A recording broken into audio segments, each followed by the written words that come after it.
Namaste and good evening, everyone, to this evening's discussion on the Bhagavad Gita.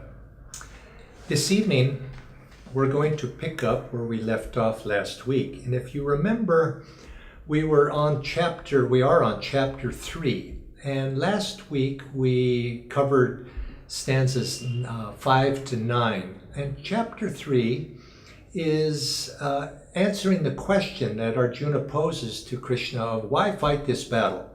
And it begins, the first 9 stanzas of chapter 3 is Krishna's explanation of really, Arjuna, you have no choice but to fight, because action in inaction is impossible. And so you must act. All of us must act so long as we're embodied by this ego. And so that we explored that topic, but now Krishna is changing the direction of the conversation as this evening will cover stanzas 10 through 12.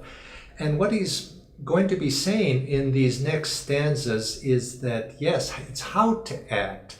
And what he's going to be essentially saying is that our action needs to be an expression of self-offering.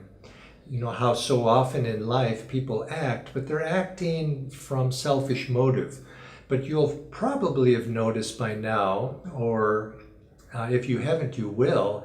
If you're sensitive, in your own life, you'll begin to see that those people or those times when you yourself give energy rather than drawing energy to yourself or trying to draw blessings to yourself are the times when you're the most happy, the times when you actually receive most. It's in the giving.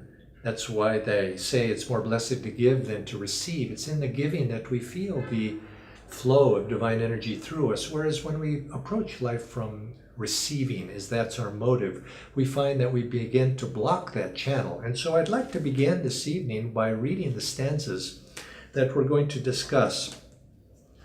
This, as I said, is chapter 3, starting with stanza number 10. Prajapati brought mankind into manifestation, and in so doing gave man the potential for self-offering into a higher awareness through yajna. Along with this gift, he enjoined mankind, whatever you desire, seek it by offering energy back to the source of all energy. Let this sacrifice be your milk cow of fulfillment. Prajapati continued, with this offering, commune with the devas, that they may commune also with you. Through such mutual communication, you will arrive at the highest good. By communion with the devas, you will receive from them the earthly fulfillments you desire. He who enjoys the gifts of the gods without returning due offering of energy to them is verily a thief. So here very succinctly, verily is a thief who doesn't give energy back for energy received. And unfortunately, we don't always approach life in that way, but yet it's an essential quality or essential something for us to remember, that to the degree that we actually give, we'll be able to receive much more in abundance. There's also a number of very important points in these stanzas, and one of them is, he says, to commune with those energies. As again, let me read it again. To commune gave mankind the potential for self-offering to a higher than human awareness. Along with this gift, he enjoined mankind, whatever you desire, seek it by offering energy back, the source of all energy. This offering, commune with the devas and the angels, that they may commune also with you. What is the point that is being made here is that if we commune with higher forces, if we give energy back in that communion, we'll find that we're uplifted to those higher forces. And the principle here is that it's important for us in daily life, whether we're offering sacrifice formally in this way that we're explaining here, or just in life, if we put ourselves in association with those forces or those people, those energies that are at a higher level of plane to us. We are drawn up in the principle of satsang. We're drawn up to that higher energy. So it's important for us to be able to commune with something higher. Now here's reference to the devas, which we'll speak about in a little bit, but it's also, think of it in terms of if when we commune with the Guru, we're in that communion that we are being drawn up. But in the same way, if we take it into a lower level, think of the communion we do in daily life. When we associate with people that are of a higher skill level, perhaps in something, if you want to become an artist, if you associate yourselves with somebody who is very skilled at art, you'll find yourself naturally being drawn up. If you want to commune or draw to yourself qualities of kindness and goodness, if you associate with such people, you'll be drawn up to them. And if you can apply this, of course, in reverse of what you want to avoid, those with whom you associate that are perhaps below you in awareness and consciousness, you'll be drawn to that as well. So to commune with higher entities is also an expression of why it's important for us to watch our environment, to be able to choose consciously those forces which we want to draw within ourselves. And again, explaining further here, if we want to commune, how might we do that? Let's take again the artist or the person with certain qualities. If we serve that quality in that person, or if we serve that person, the instrument of that quality, in service to that, we begin to commune with it. So communion is possible when we offer ourselves in service, as if we make our service an act of self-offering rather than a desire to gain something from the world. Now, this has an ancient tradition, of course, is because isn't it true that I know when I was growing up in the West, there was a common tradition that if perhaps you needed a special blessing, where did you go? You prayed to God for this blessing or that, and even in the some traditions, there are various saints who specialize. I believe it's Saint Joseph. If you lose something, you pray to Saint Joseph, and you'll be able to find it. Now, this is a nice tradition. It's quaint and it's fun, and of course, it helps us to be able to commune with Saint Joseph.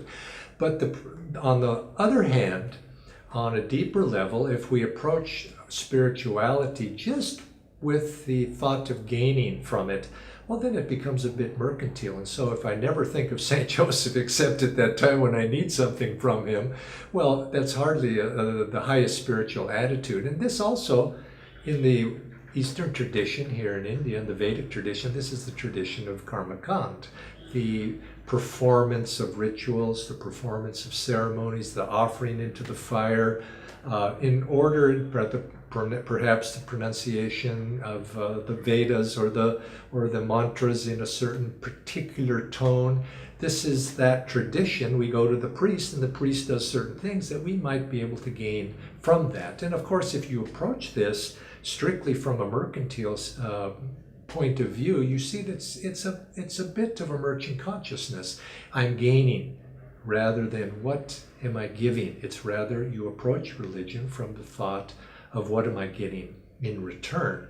And this isn't the highest way, but it's said, and this is how Swami Kriyananda would often explain that, he would say that certainly it's not the highest expression, but it depends upon what age and you're working in and the people that you're working with. It's certainly better, and this is why the Vedas recommend it, it's certainly better to see that which comes to us in life, the blessings that come to us, all the good things that come to us in life. It's certainly better to appeal to God and the saints and the sages or the devas perhaps in order to receive those blessings, to think that strictly under my own power of will, my own egoic motivation, that I can be able to get those. It's, if we can bring God into the equation, that's better than just egoically seeking those things. But on the other hand, it can be overdone as well. And then it's to our detriment because we become passive and we take on that merchant consciousness of just seeking God for the benefits. And so you find people, they go to church or temple on a certain day, and it's simply in order to gain the benefits. Please God, give me better health. Please God, bring me a beautiful wife. Or please God, maybe bring me wealth and prosperity.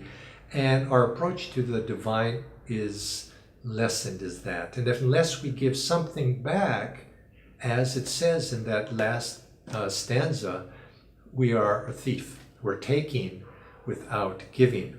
But this tradition of giving, this tradition of karmakan, this tradition of doing appealing through particular ritual, particular repetition of mantra, all of these, they have power in themselves. And so it's not a bad thing. It's just a matter of relativity. And it points to the fact that, like everything in life, it's relative in a directional sense. In the sense there's a higher, less high, and a lower. And we want to be moving up that scale. But as I just mentioned, this element of rituals and mantras and so on, and it reminded me of a story of the fact that these things do have a certain power. And I was new on this path of self-realization and these types of teachings. And I remember in the very early years of my association with Ananda, a gentleman visited Ananda village. I believe it was in 1969. Could have been 1970, but very early on in my association. And he came, and he was a very good man. He had wonderful stories about his meeting with saints in India, and this saint and that saint, and various miracles perhaps that he had encountered. And he had mentioned that he had made a great study of mantras. And he was speaking there that day, and we were in our temple, which at that time was a dome. It was a dome, and it had a ceiling maybe 15, 18 feet high. It was quite high up. And he was saying, no, you must pronounce these mantras correctly. If you don't pronounce them correctly, they don't have power. And so I was listening very respectfully in the crowd there. And he says, now, for example, and some mantra, I don't remember which it was. He repeated this mantra, and he says, now people say this mantra all the time and they never get it correctly. And I want to tell you exactly how it should be pronounced.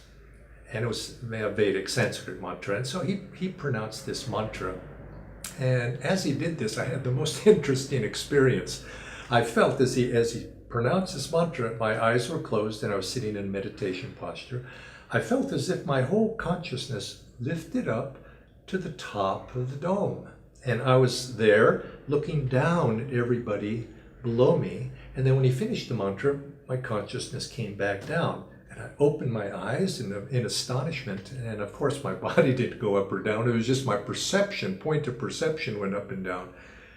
And at that moment, I woke up to what he was saying. And I said, there is power to these things. These are ancient teachings that come from the past, from a higher age, you might say, than the age that we live in now, and even certainly a higher age than Kali Yuga, from which we've just come out of. And so they do have power, but the reliance upon these things to acquire things from outside of ourselves, you might say, is comparable to why some yogis practice yoga in order that they might be able to accomplish and draw to them these things from the outer world. You remember that story in the autobiography of the yogi of the one gentleman who had certain powers of mantra, and he had a genie, you might say, who would do an entity that would fulfill certain wishes of him. Well, these types of things are a low use of these sorts of power, and they were exactly this type of use that Buddha rebelled against, because he lived in an age where there was an overemphasis on this outward, just simply going to priests, have them do these rituals. But then, of course, you have to remember this also requires not only the right practice of the ritual, but it also depends upon the power of the priest himself. Not all priests are created equal, you might say, just because they read the Vedas.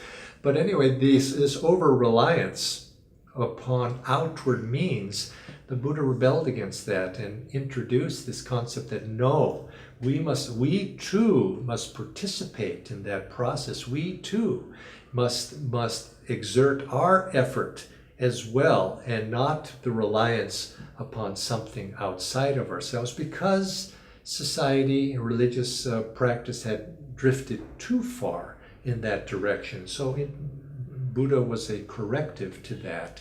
And like anything, of course, people can take that too far in the other direction. And this is the history of religion and philosophical approaches in general. We bounce from one side to the other, coming back to a point in the middle. But nevertheless, this idea that we have to not just receive, but we have to offer ourselves. And the highest thing that we have to offer is we offer our love. Now, in this reading, in the second stanza of the reading, Krishna talks about making sacrifice of self, but making sacrifice to the devas themselves. And what are we often hear this, and here we see in this reading, this discussion of what are the devas really. And I, when coming first to these teachings, thought it was something of an allegorical or image, that poetic, you might say, image. But Master says, and the yogis I've since come to understand, that there's a reality to this, and that the devas are more subtle energies that are more subtle than we're able to perceive on this material plane. As we know, this material body exists in the physical plane, but there are other planes that are more subtle than the physical world. We have also the astral world, and we have the causal world. And the astral world is the realm of more subtle energies. Paramahansa Yogananda said that electricity, for example, which we think of as an element of this physical world, is actually what he called the animal current of the astral world. I once wrote to Swami Kriyananda a note asking him about energy, because if you think about this, energy, what is it anyway? It's not a material substance.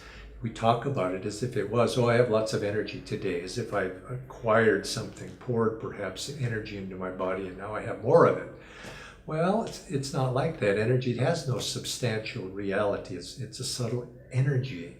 And so I wrote to Swamiji, and I said, what is energy anyway? And is it an element of this physical world? And if it is, what is its nature? And he wrote back, he says, actually, it's my feeling, and I think it was his feeling, I think it was his knowledge of too, that energy is an aspect really of the astral. It's an astral concept. And as Master's saying, it's the electricity is a form of energy, is the animal current of the astral world. Now, if you think of animal current, an animal isn't very self-aware. If an animal in the physical world has a reality to it, it has a soul there, but it doesn't have or possess self-awareness. So if you think of it in that way, and here I'm a little bit on shaky ground, but if you think of it in that way, you could think that electricity as an animal current probably doesn't have self-awareness. It's not self-conscious, you might say, although prana itself is a conscious force, consciousness, or a force that possesses intelligence, but not necessarily self-awareness. Now, what the masters have said, that there are those subtler energies than simply electricity. There's a very subtle multiple subtle energies. And Swami Shri Yukteswar, in his Holy Science, where he says that the world has moved in to the Dwapara Yuga, the characteristic feature of Dwapara Yuga is energy, and learning to become, as mankind will, become aware of subtler and subtler energies beyond those energies that we are aware of now. And these subtler energies, some of them perhaps are not possessing of intelligence, self-intelligence or self-awareness, but there are higher energies, higher forms of these energies that in Dwapara Yuga mankind will become more aware of, and there is a consciousness to them and an awareness to them. And these are said to be, you could say in the West, we speak of angels, we speak of entities or fairies or benevolent spirits. And also in the East, we speak of devas. And these devas are beneficial, that in this age of Kali, or in the age of Kali that we've just come out of, but there is an age of materialism, but we're still steeped in a materialistic, physical way of looking at the world. And it's because of that, this materialistic way of looking at this world is very solid, rather than eyes of Dwapara energy, that we cannot see or cannot commune easily with them. But the idea here is that we want to be able to commune with ideas that are more subtle than what we're doing now. And the question comes up, how do we want to what's the best way to commune with them? Is to love them, not to seek or commune with them in a way to try to take things from them. Oftentimes people will approach subtler energies just as they approach God, saying, I want something or want to gain something. But if we give instead of gaining, we'll find that we can cooperate with subtler energies, and we can cooperate with the devas. We cooperate with those, you might say, even if you think in terms of nature spirits. Years ago at Ananda village, and perhaps even to this day, I don't know, but Swami Kriyananda started at Ananda a tradition. It was a very fun tradition he had people in the community break themselves into various categories as they felt so inclined in their heart, of what things in nature did they feel attracted to. And for example, he called each of these a channel, a nature channel. And so he created a nature channel of stars, trees, various plants and rivers, and so on, and birds.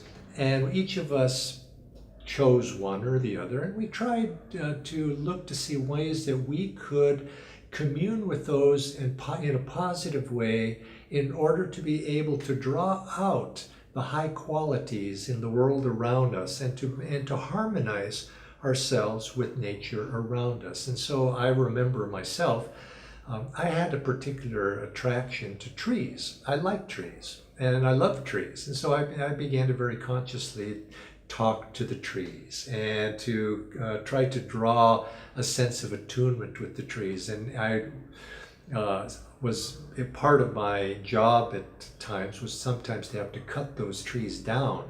And I remembered how the Native American Indians, when they would go hunting, they would perhaps they would hunt the buffalo or some animal for food.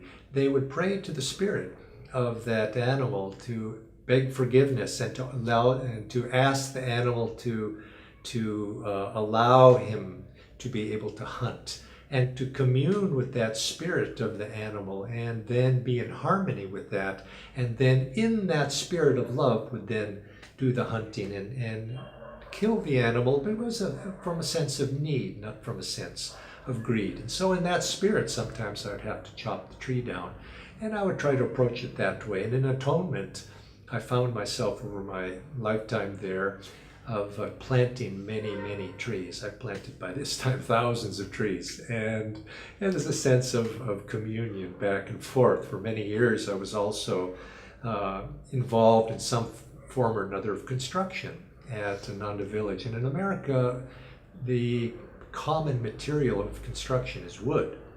And as we know, wood comes from trees. And because we were using lots of wood, I would sort of use that when I would plant trees back as my offering back. Now this, you might say, was a personal practice of my own, but I think the idea is the world around us, what can we give to the world rather than simply extracting from the world? And I think this is something mankind today, we live in a world where we approach life as the earth, Mother Earth, of taking from it, rather than thinking also of what can we give back to it. And I think mankind and society as a whole in this day needs to think more in that realm of what can we offer. And then nature gives to us what we need, and we create this relationship. And so it is when we approach the devas, and is looking at life and looking at this in seemingly inanimate world and realizing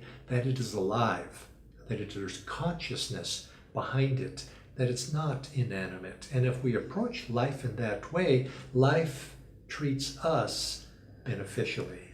And so it's the spirit of giving rather than gaining or taking back. There's another part of this reading that is also very important, that in the terms of sacrifice, because you can read the Gita like any of the chapters and stanzas in the Gitas, you can read it on many different levels. There's the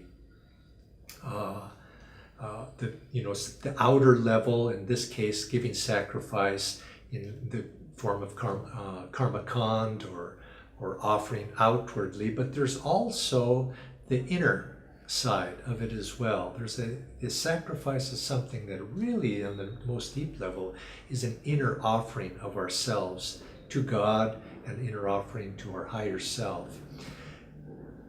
The highest form of offering, it's in Paramahansa Yogananda's path, what he would say, the offering, the sacrifice, these outer rituals, in the esoteric level, is the practice of Kriya Yoga.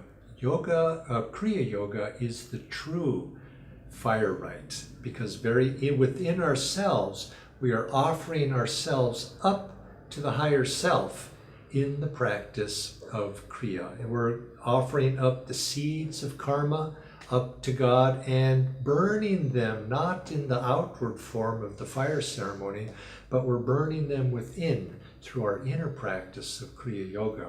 It's said that, or Lahiri Mahashaya said that, fulfill all your desires, everything, all problems, solve all problems through the practice of Kriya Yoga. And people approach it, if you approach it from that outward way, which some people have asked me at our question and answer sessions after Kriya, says, well, how can I fulfill my desires through the practice of Kriya Yoga? In other words, if I need more money, I'll practice Kriya, and somehow through that practice of Kriya, somehow something will manifest in my lap, perhaps, gold coming down at me from the skies. And that, of course, is that old style of karma kand that is not what is being spoken of here. But through the practice of Kriya Yoga, we uplift our consciousness so that all problems are solved, because our consciousness is now looking at life through a more refined perspective. We're able to see, because now that what was a problem to us on a lower level of consciousness, we have now raised our consciousness so that we see it in terms of solutions. And we find that our mere perspective on life, if we can change that perspective, we see life in many different ways. Oftentimes where you see a problem, somebody else sitting next to you says, that's not a problem, that's an opportunity. That's a situation that we can make the most of to be able to solve the problems that we're having in life. And so it all depends on our perspective, and to the degree that we uplift our consciousness, our perspective changes to a more positive one, and we begin to see life in that from that perspective. But you have to remember also, if we lower our consciousness, we tend to see life from that perspective. Remember earlier when I said the necessity or the instruction or suggestion that we associate ourselves with people of higher consciousness is exactly that same thing, that we associate with the fine artist, and our consciousness has now lifted to a point where, of course, like it's easy, drawing is easy, there's no problem with that, or music, it comes naturally, or that story I've told before of Swami being a Greek. Of course I am a Greek, and naturally he was able to understand the language. And so this practice of Kriya changes our consciousness. Now there's a saying that the And there's one of the chants, Kriya Yoga, Pranayam, Kriya Yoga, will be your wishing tree. And this too is exactly how it works. Now, the wishing tree, of course, as you know, the old story, if you sit under the wishing tree, any desire you might have will be fulfilled. But you better be careful what you wish for when you're under that tree. Well, it's the same thing. The Kriya Yoga is the wishing tree, because our desires are fulfilled, but they're fulfilled in the highest way. We find that because you might say, we increase or accelerate our spiritual evolution through the practice of Kriya Yoga, all desires that we begin to slough off become fulfilled in a higher octave than perhaps we might notice at first. I was thinking of a story to illustrate this before the discussion, and I remembered that story from the life of a disciple of Swami Sri Yukteswar. He had a disciple who he was a monk, but he also had a desire in his heart for a relationship. There was some part of him that wanted to be married, or if not married, at least have that relationship with another soul, perhaps a soulmate. And it was a little bit in there. And although he was very committed and a good disciple, that desire was still there. And so one day, Swami Sri Yukteswar told him, he says, "Today I'm going to do something for you." And later in the day, they went to the train station, and they were getting on a train to go to another city. And as he and the disciple and the master, got onto the train and took their seat, Swami Sri Yukteswar said, "Look over there." And through the window, he saw that their train was right next to another train that was also stopped, but going in the opposite direction. And the monk looked into the other window, through that window, and he saw sitting very close to him, the seat across, but in the other train, he saw a very beautiful young woman sitting there. She was looking ahead, and he looked at her, and he had this internal recognition to her that she was just that perfect soul.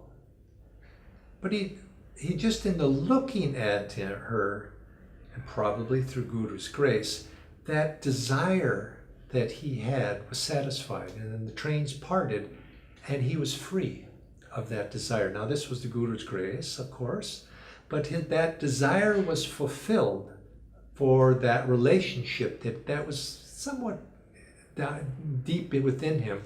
That desire for that relationship was fulfilled, but he didn't need to fulfill that desire outwardly.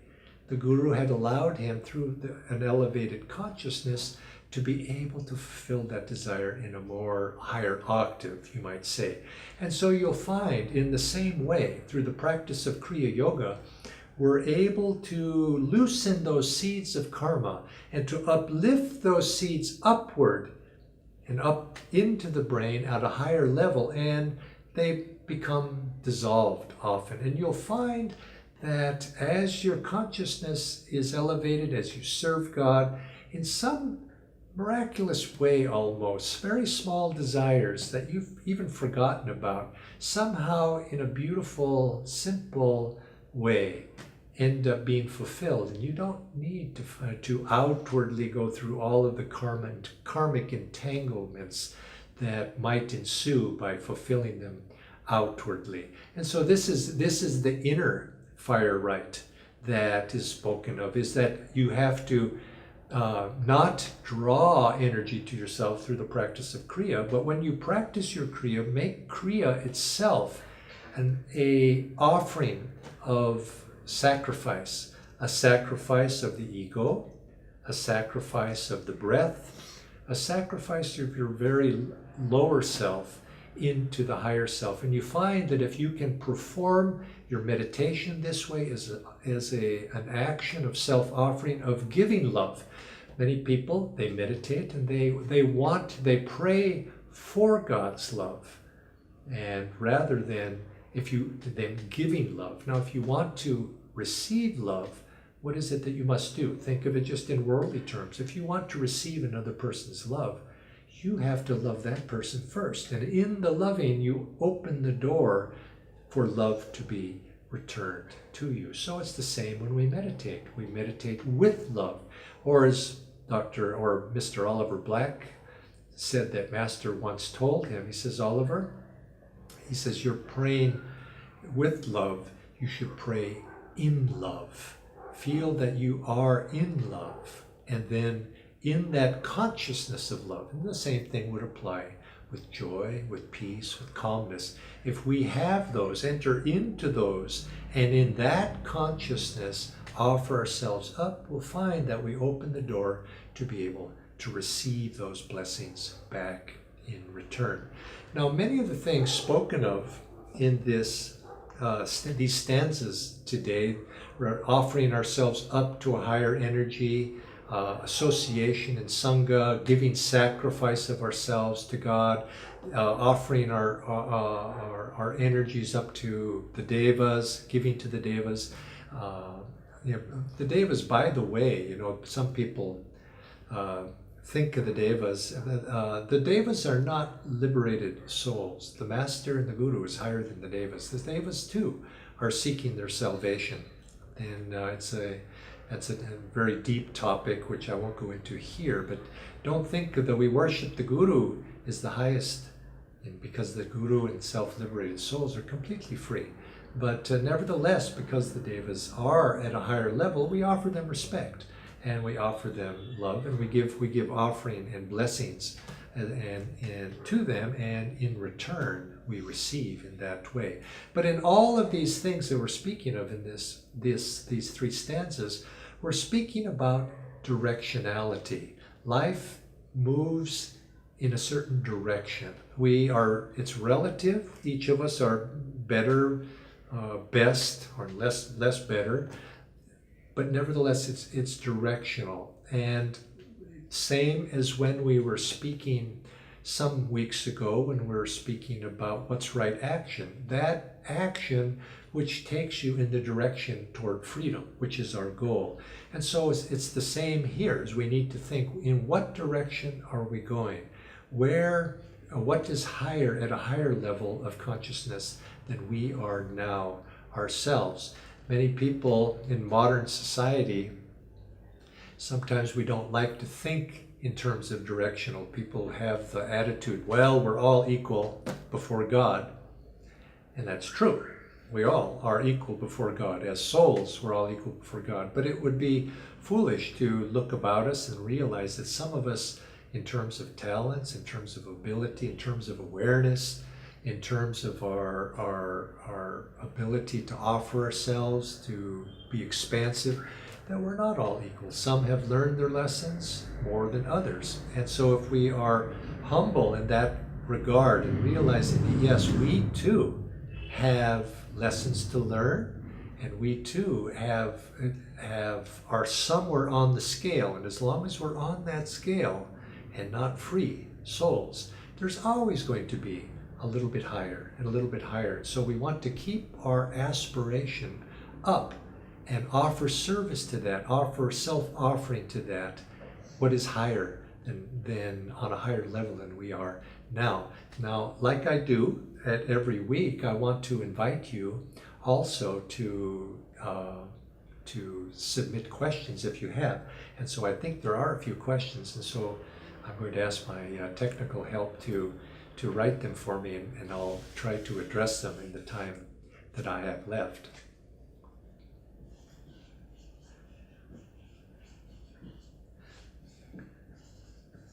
He's writing on the board, usefulness of mantra. Is it mechanical? I believe he's saying, is it mechanical, the use of mantra? It can be mechanical, but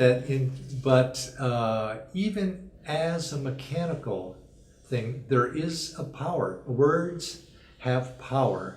Now, words can be uttered in such a way that they have how we utter those words, that has meaning too. Just as an example, Swami Kriyananda would use this phrase as an example.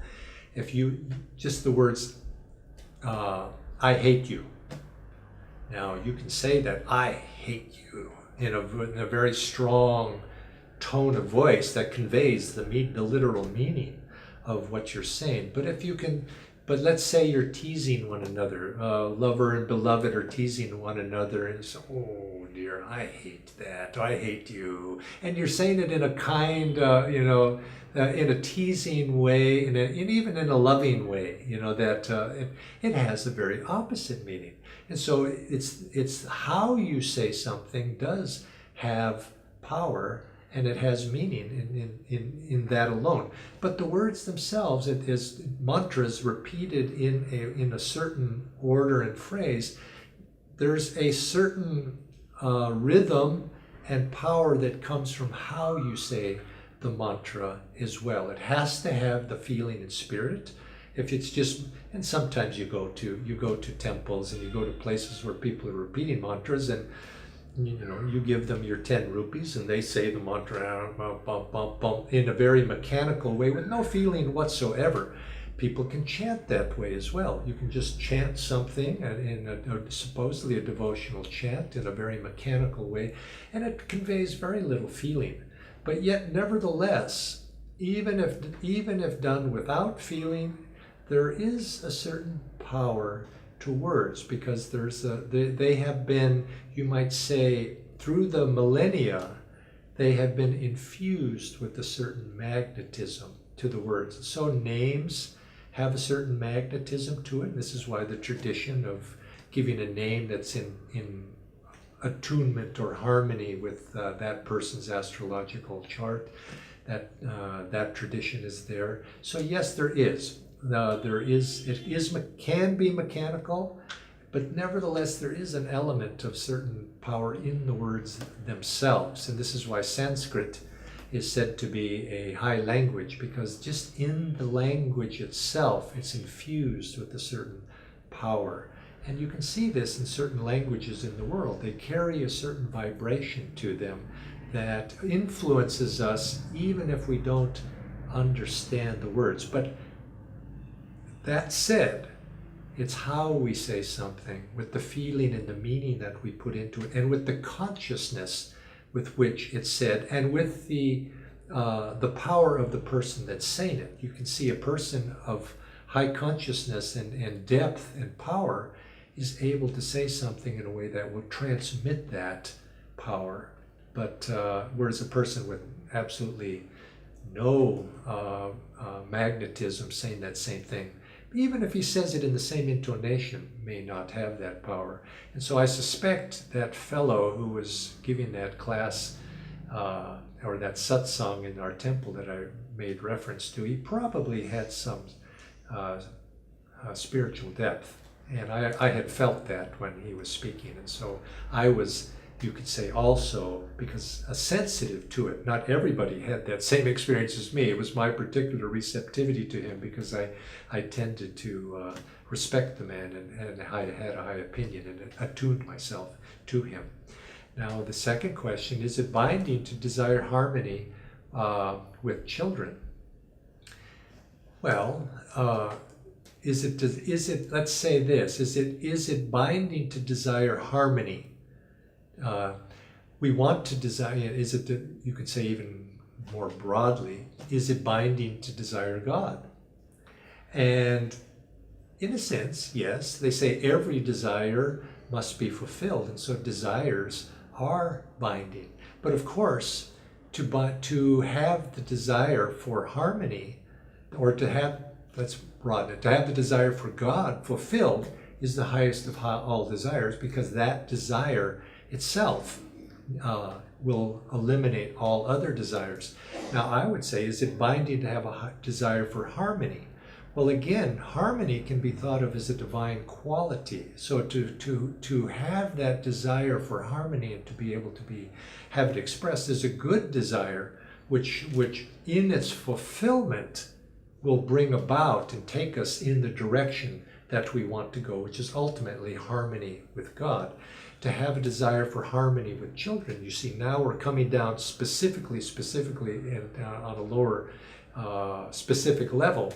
To have harmony with children is a good desire, but now you can be thinking with specific children, let's say with my son or with my daughter. To have that is a good desire naturally. But it also, if you're not careful, could also be binding and need fulfillment.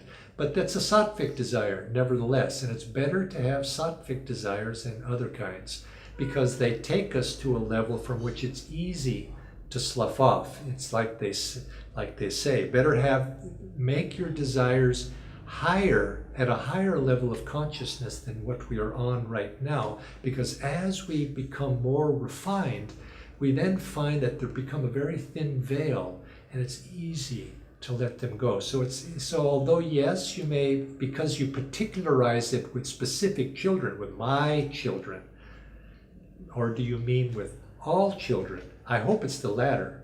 But if you're thinking in terms of, I want to have harmony with my children, you see where the difference is there? There's a little bit of ego bondage right there because you're excluding. If you can think of it instead, why not desire harmony with all children?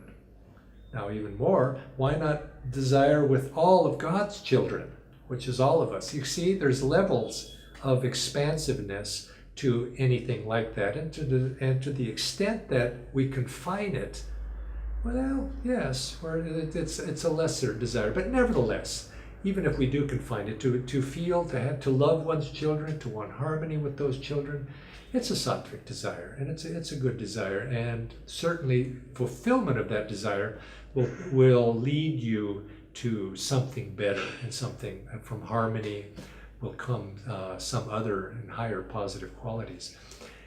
And then another question is, what is meant by this Gita phrase, the soul is not the agent of action? Was that in tonight's reading? The soul is not the agent of action. I don't think it was, but it may have been in there. I don't remember it, but certainly it was in a previous reading, or in a very shortly we're going to come to it. The soul is not the agent of action. It's this body. Is that the soul does not act. I think this is what you have to understand. The soul does not act. The soul is beyond action, but the soul is embodied. The soul is identified with the agent of action, which happens to be this body, or more subtly, you might say, this body on the physical, astral, and causal level. That is the agent of action, and to the degree that the soul identifies with that agent of action, we become bound by it. And so we want to be able to loosen that. And I think by having higher forms of our desires, we loosen that attachment. Ultimately, we want to rid ourselves of that attachment altogether in the proper way. And so this, in a sense, is what Krishna is speaking about in this third chapter. How do we act in this world? How do we act in this world so that we're not bound? How do we act in this world so that we're free? And so how do we act in this world so that we move up that ladder of awareness? This is going to be explored further as we proceed in chapter 3, and also in some of the later chapters, he becomes more specific about this, and when he speaks about Sattvaguna, Rajaguna, and Tamoguna. But we'll come to that in due time.